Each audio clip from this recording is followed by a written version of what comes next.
ایک آواز آئی، کسی پکارنے والے نے کہا یا رسول اللہ، وہ ان لفظوں میں کہا یا رسول اللہ ہے انظر حالنا۔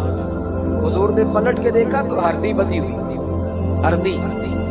نبی پاک علیہ السلام گئے اس کے پاس۔ ایک روایت ہے کہ صحابی نے اس کو باندھا تھا، ایک روایت ہے کہ یہودی نے باندھا تھا۔ حضور گئے، آ کے کہا کیا بات ہے؟ تو اس کہنے لگی یا رسول اللہ یہ بندہ مجھے قیدی بنا کے لایا اور آپ میرے تھنوں کو دیکھے دودھ سے بھر گئے، بچے میرے تڑپ رہے، اگر تھوڑی دیر کے لیے یہ مجھے چھوڑ دے تو میں وعدہ کرتی ہوں دودھ پلا کے فوراً واپس آ جاؤں۔ نبی پاک صلی اللہ علیہ وسلم نے یہودی سے کہا چھوڑ دو، اس نے کہا اگر نہ آئی تو؟ نبی پاک نے فرمایا یہ سچے سے وعدہ کر رہی ہے تو سچا کر کے دکھائے۔ حضور کے زمانے کے جانور یہ سچا وعدہ کر کے دکھائے۔ نبی پاک صلی اللہ علیہ وسلم نے اسے چھوڑ دیا۔ تو جانور کو جب آپ بندے ہوئے کو چھوڑتے ہیں تو بڑی تیز دوڑتا ہے، تو اتنی تیز دوڑی کہ جنگلوں کے اندر اور پہاڑوں میں گم ہو گئی، نظر ہی نہیں آ رہی کدھر گئی۔ گم ہو گئی تو وہ یہودی کہنے لگا وہ تو غائب ہو گئی، اس طرح گئی ہے کہ لگتا ہی نہیں تھا پلٹ کے آئے گی، یہ نہیں آئے گی۔ یہ سچ کہہ رہا ہے، یہ لوٹے گی۔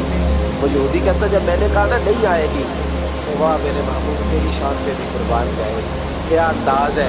حضور چارپائی پہ اس کے پاس بیٹھ گئے، فرمایا چل میں بیٹھتا ہوں بطور گرنٹڈ کے، میں بیٹھتا ہوں، آئے گی تو میں جاؤں، یہی بیٹھا ہوں۔ وہ کہتے ہیں حضور بیٹھے رہے، شام ڈھلنے لگی، میں نے کہا کوئی نہیں آئی، فرمایا فکر نہ کر آئے گی۔ کہتے تھوڑی ہی دیر گزری تو وہ لہراتی ہوئی آئی، وہ دوڑتی ہوئی آئی، پہلے آ کے اس نے حضور کے قدم چھوئے، سجدہ کیا، اور پھر وہ شکریہ ادا کر کے واپس گئی جہاں رسی بندھی ہوئی تھی، اس کے پاس جا کے بیٹھ گئی، کہنے لگی مجھے باندھ دو، میں وعدہ کیا تھا تو سچ کریم علیہ السلام نے فرمایا جا اسے جا کے باندھ۔ اس نے باندھ لیا تو حضور فرمانے لگے چل میرے ہاتھ بیچ دے۔ نرخ بازار محبت کا انوکھا ہو گیا، خود خریداروں میں شامل آ کے مولا ہو گیا، کہا بیچ دو میرے ہاتھ، میں خرید لیتا ہوں۔ اس نے عرض کی حضور نہیں میں نے نہیں بیچنا۔ کہا کیوں؟ عرض کرنے لگے یا رسول اللہ اسے نہیں بیچنا، میں نے اپنا آپ بیچنا ہے، مجھے کلمہ پڑھا دو، مجھے مسلمان ہونا ہے، اور جب میں غلام ہوں تو میری ہر شے آپ کی ہے۔ میرے رسول پاک علیہ السلام نے اسے آزاد کر دیا۔ امام زرقانی فرمایا کرتے تھے تو سچ بولے گا تو آزاد ہو جائے گا، جھوٹ بولے گا تو قیدی رہے گا۔ حضور نے اسے سچ کی برکت سے آزاد کر، الصدق ینجی، سچ تجھے نجات دلاتا ہے، سچ تجھے بچا لیتا ہے، سچائیاں انسان کو زندہ رکھتا ہے۔ آپ دیکھ لیں اس ملک کے اندر کتنے سیاستدان آئے پھر وہ گزر گئے، اللہ جانے کہاں گئے، بیوروکریٹس آئے گزر گئے، جو لوگ سچ بولتے ہیں وہ قائم رہتے ہیں، جن کے افکار میں سچائیاں تھیں، جن کے کردار میں گفتگو میں سچائیاں تھیں وہ موجود ہیں۔ زمانہ سارا گزر جائے گا لیکن حضرت خواجہ معین الدین اجمیری کا مزار چمکتا ہی رہے گا، دنیا کہیں سے کہیں پہنچ جائے اور بابا فرید الدین کی شان میں کمی آ سکتی نہیں۔ اور سارے لاہور میں جب سناٹا چھا جاتا ہے داتا علی اجمیری کے مزار پر، اس وقت بھی قرآن پاک کی تلاوت ہو رہی ہے۔ جو سچ لے کے آئے اور جنہوں نے سچائیاں بکھیری، ان کا کمال یہ دیکھو کہ آج بھی وہ چمک رہے، سچائیاں باقی رہتی ہیں۔ ہمیں تو قرآن پاک نے حکم دیا یا ایھا الذین اتقوا اللہ وکونوا مع الصادقین، اللہ سے ڈرو اور سچوں کے ساتھ رہا کرو، جھوٹوں سے جرانے نہ لگاؤ، جھوٹے لوگوں کے ساتھ تعلقات نہ بناؤ، سچوں لوگوں کے ساتھ رہو، سچائیوں کا ساتھ دو، سچ ہمیشہ اپنے دامن میں رکھو۔ میرے نبی پاک صلی اللہ علیہ وسلم کے ایک صحابی تھے تو کاغذ قلم لے کے بیٹھے، اب تو ہمیں علم کی قدر نہیں ہے نا، بڑی بڑی حسین باتیں ہوتی ہیں پر وہ 2-4 گھنٹے سننے کے بعد بھول جاتی ہیں، کیونکہ محفوظ کرنے کا معیار طبیعت ہی نہیں ہے۔ تو وہ صحابی جب حضور کی بارگاہ میں آیا کرتے تھے تو کاغذ قلم لے کے آتے، محبوب جو بھی ارشاد فرماتے لکھ لیتے۔ کچھ لوگوں نے ان سے کہا کہ یار حضور کی طبیعت مبارک کبھی جلال میں، کبھی جمال میں، کبھی خوش طبی میں، کبھی کسی طرح تو ہر شے لکھ لیتا ہے، دیکھا کر جب حضور تربیت کے انداز میں اور لوگوں کو سمجھانے کے انداز میں واعظ و نصیحت کر رہے ہو اس وقت لکھا کر، جب کسی سے انفرادی گفتگو ہو رہی، صرف فقط ایک شخص پر فوکس ہو، ایک سے بات ہو رہی ہو تب نہ لکھا کر، جب اجتماعی طور پر کوئی دستور کوئی منشور دیا جائے تب لکھا کر۔ تو ہر بات لکھتا ہے حضور، کبھی مسکرا کے بات کرتے ہیں، کبھی جلال میں۔ اس نے کہا یار تیرا فلسفہ تو ٹھیک ہے، لکھنا چھوڑ دیا۔ کہتے ہیں اگلی شام میں بغیر کاغذ قلم کے آیا تو محبوب علیہ السلام نے فرمایا تیرے کاغذ پینسل کدھر ہے؟ تیرا کاغذ پینسل کدھر ہے؟ مجمع میں بیٹھے لوگ سمجھتے ہیں شاید سامنے والے کو اتنے لوگوں میں خبر نہیں، لیکن جو تاڑنے والے ہیں وہ قیامت کی نظر رکھتے ہیں، وہ خبر ہوتی ہے کہ کہاں کیا ہو رہا ہے۔ میرے حضرت صاحب فرمایا کرتے تھے ہم تو بات کرتے ہیں تو کئی دفعہ سمجھ آ جاتی ہے چہرے کا اثر دیکھ کے کہ اب یہ سوچ کیا رہا ہے، اب یہ کیا اندر کھچڑی پکا رہا ہے، یہاں تک اللہ والوں کو سمجھ آتی۔ کہتے ہیں نبی پاک علیہ السلام نے جب پوچھا نا کاغذ قلم کہاں ہے تو میرے آنسو ہی نکل گئے۔ میں نے کہا اس کا مطلب ہے کہ میرے محبوب کی مجھ پہ نظر رہتی ہے کہ یہ اس حال میں آتا ہے، کس طرح آ کے بیٹھتا ہے، کیا اس کا انداز ہے، حضور کو پتا ہے۔ فرماتے ہیں میں رو پڑا، کاغذ قلم کدھر ہے؟ عرض کی یا رسول اللہ صلی اللہ علیہ وسلم، کچھ لوگوں نے کہا تھا کہ حضور کبھی جلال میں، کبھی جمال میں، کبھی انفرادی گفتگو کرتے ہیں تو ہر شے لکھتا ہے، خاص خاص موقع کے بعد و نصیحت لکھا کر۔ تو فرماتے ہیں میرے نبی پاک علیہ الصلوۃ والسلام نے فرمایا اکتب اکتب اکتب، تو لکھا کر لکھا کر لکھا کر، میں کسی حال میں بھی ہوں، کسی رنگ میں بھی ہوں، کسی موقع پر بھی ہوں، میرے منہ سے جو بھی نکلتا ہے حق اور سچ ہی نکلتا ہے۔ دولت اور شہرت کی محبت انسان کے باطن میں ہوتا ہے۔ یہ چیزیں ہمیں جکڑ رہی ہیں تیزی سے، شہرت، اقتدار، چاہا جانا، گلی کا نام میرے نام پہ ہو جائے، محلے کا نام میرے نام پہ ہو جائے، برادری کا بڑا مجھے مان لیا جائے، فلانی شے میری، میں یہ ہوتا ہوں، میں وہ ہوتا ہوں۔ یہ بات بھائی ان چیزوں کی تو جگہ ہی نہیں تھی تیرے دل میں، یہ کدھر سے آ گئی؟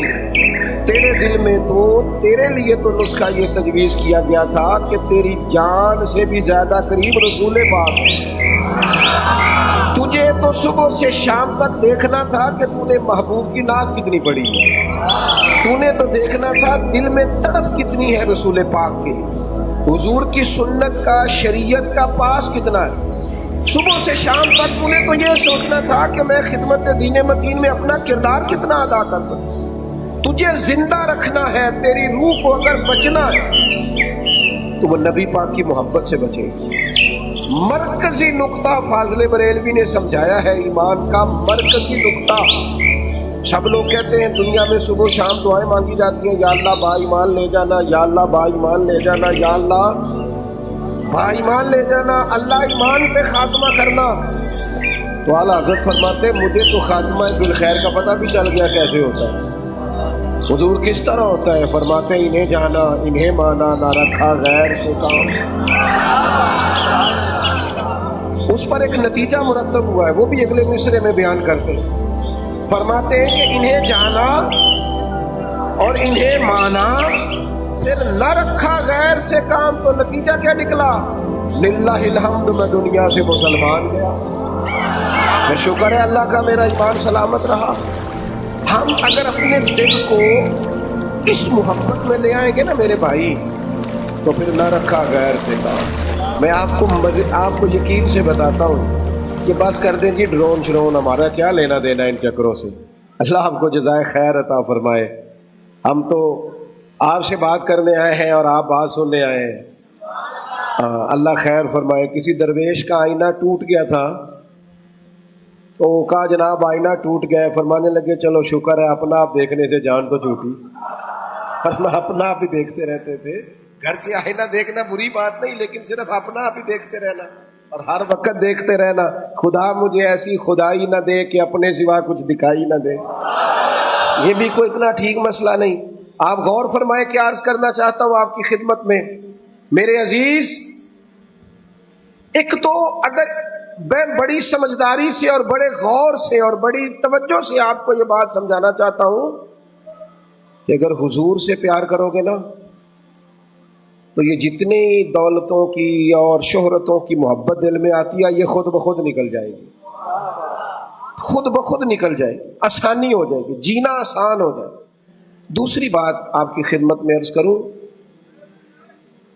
ہم نہ تازہ دم نہیں رہتے، ہم پریشان رہتے ہیں، ہم بور ہوتے ہیں، ہماری طبیعتیں بعض اوقات جلد بازی کرتی ہیں، ہم بعض اوقات الجھ جاتے ہیں، قرار تلاش کرتے ہیں۔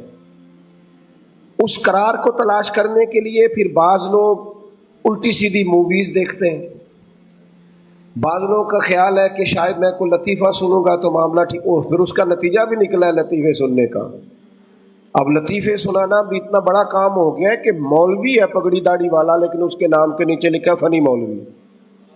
خدا کے بندے یہ سنجیدہ اسٹیج ہے، دیندار لوگوں کا کرنے کا کام ہے، آپ کیا کر رہے ہیں؟ مولوی بھی فنی ہوتا ہے، 6 معنی دار ہے کہ ہمارا مزاج تھا ہر چیز شغل میلہ، ہر چیز ہنسنا الجھنا. میرے عزیز ہم چونکہ سکون چاہتے تھے، کچھ نے ادھر ادھر کی مووی دیکھ لی، کچھ نے ہنس لیا، کچھ سیر کو چلے گئے، کچھ کا خیال تھا کھانے کھا لیں گے تو سکون آ جائے گا. یاد رکھنا ان چیزوں میں سکون نہیں ہے، ان میں تو آپ الجھتے جائیں گے. مزید تو سکون کہاں ہے، قرار کہاں ہے؟ اب کبھی صحابہ کی زندگیاں دیکھیں نا، حالات جس طرح کے بھی تھے نا، ان کو جو سکون ملتا تھا وہ رخ مصطفیٰ سے ملتا تھا. ان کی طبیعت پوری لگ گئی تھی کہ حضور علیہ الصلوۃ والسلام کی جو یادیں ہیں وہ دل کو تازہ کرتی. ان کا خیال تھا کہ بہار اگر کسی چیز کا نام ہے تو وہ ذکر مصطفیٰ ہے، یاد مصطفیٰ ہے اور دیدار مصطفیٰ. اعلیٰ حضرت مفتی ہیں، فتویٰ دیتے ہیں. اعلیٰ حضرت مفسر قرآن ہے، کنز الایمان بذات خود ایک تفسیر ہے، ترجمہ ہی تفسیری ہے. اعلیٰ حضرت محدث ہیں. وہ جب احادیث مبارکہ کا حوالہ دیتے ہیں تو یوں لگتا ہے کہ جیسے بڑی گہری نظر ہے ان کی، راویان حدیث پر بھی، اصول پر بھی، اور حافظہ بھی مضبوط ہے حفظ حدیث کے لحاظ سے. ساری چیزیں ان کے پاس تھیں، لیکن وہ پتہ کیا کہتے تھے؟ کہتے تھے یہ جو میرا دل چمکدار ہے نا، اور یہ جو میری طبیعت ہلکی پھلکی ہے، اس کی وجہ یہ ہے کہ ان کی مہک نے دل کے غنچے کھلا دیے. میں نہیں آپ کو تقریر سنا رہا، میں تو جذبات کا اظہار کر رہا ہوں. ان کی مہک نے دل کے غنچے کھلا دیے ہیں. تو کیوں غنچے کھلا دیے؟ کہتے میرے نبی کا کمال یہ ہے کہ وہ جس راہ چل دیے ہیں کوچے بسا دیے. وہ جس راہ بھی چل دیے ہیں کوچے، حضور پر تھوڑا گزر جائے تو کام ہو جاتا ہے. قرار، سکون، سارے دکھ مٹ جائیں گے اگر دل حضور سے لگا لو گے، اگر محبتوں کا مرکز رسول پاک کو بنا لو گے. آپ دیکھیں احد کے میدان کے اندر کافر نے ایک بڑی عجیب سازش کی مسلمانوں کو پریشان کرنے کے لیے. اور بھائی آپ لوگوں کی وجہ سے اگر اتنے لوگ تکلیف میں ہیں تو آپ کو سمجھ جلدی سے بیٹھ جائیں، جلدی سے جی فیصلہ کرنے میں اتنی دیر، اللہ آپ کو سلامت رکھے، بیٹھ جائیں جی.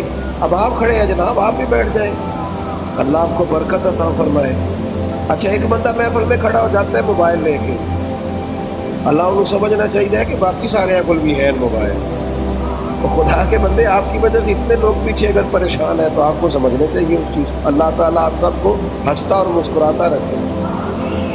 نبی پاک کی ذات سے جب آپ کی کامل وابستگی ہو جائے گی نا تو حضور کی ذات والا کا پیار، اور پیار لاروں والا نہیں ہونا چاہیے خالی کالی جل سے محفل میں اور مائک ہاتھ میں آیا تو عشق کا دعویٰ تگڑا، خالی اس طرح نہیں، تنہائی میں بھی تو روئے حضور کی بارگاہ.